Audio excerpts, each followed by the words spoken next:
m'appelle Isabelle Crespel, je suis psychologue et analyste transactionnelle, enseignante et superviseur dans le champ psychothérapie. Je me suis formée à beaucoup d'approches. En premier, le psychodrame avec Anne-Ancelin Schutzenberger, et à l'approche centrée sur la personne avec l'écoute rogérienne. J'ai eu la chance de connaître Eva Reich, la fille de Wilhelm Reich, qui m'a formée à l'analyse reichienne, c'est-à-dire analyser les cuirasses du corps. Et puis évidemment, c'est tout à fait indispensable, je me suis formée à la Gestalt-thérapie.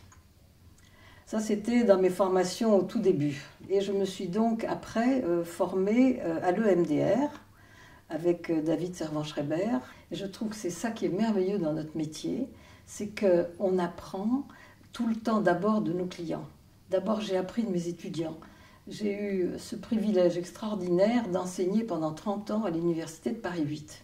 Eh bien, je trouve que les étudiants nous apprennent quand on sait les écouter parce qu'ils savent mettre le doigt sur le moindre petit point faible de notre présentation théorique. Et quand quelque chose n'est pas tout à fait clair, l'étudiant il pose tout de suite une question pointue là-dessus. Donc on est toujours obligé de se remettre en cause et c'est ça qui est passionnant. Je pense qu'il est indispensable tout au long de sa vie de thérapeute de faire des tranches de psychothérapie personnelle.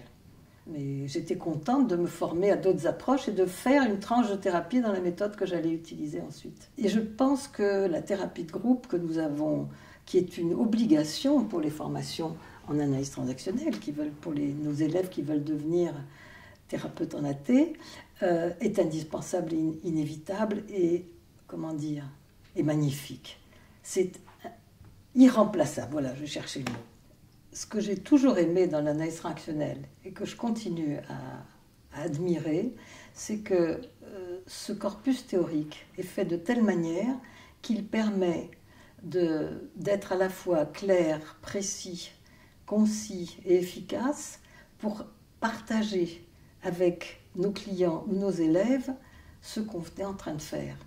Et il y a la capacité avec ce corpus théorique, puisque si on prend la définition d'un état du moi, qui est un système de pensée et de sentiments qui se traduit par des comportements correspondants, la psychothérapie en AT va viser à la fois le cognitif, l'émotionnel, le comportemental.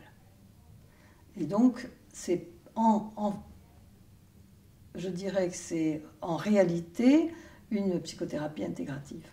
C'est pour ça que les autres outils peuvent se marier. La Gestalt se marie très bien avec l'AT, le travail corporel sur les sensations du corps pour développer les sensations. Comme disait mon cher mari Alain Crespel, il disait dans la thérapie, il y a 3 étapes. Au départ, on vient souvent avec des problèmes profonds qui sont des problèmes de survie, et c'est ceux-là qui doivent être traités. Quand ceux-là sont traités, on peut viser à une qualité de la vie, et c'est la 2e étape. Et quand après on a trouvé une qualité de vie, alors on peut viser à chercher le sens de sa vie. Et cette 3e étape, évidemment, il est bon de ne pas la pratiquer avant les 2 autres.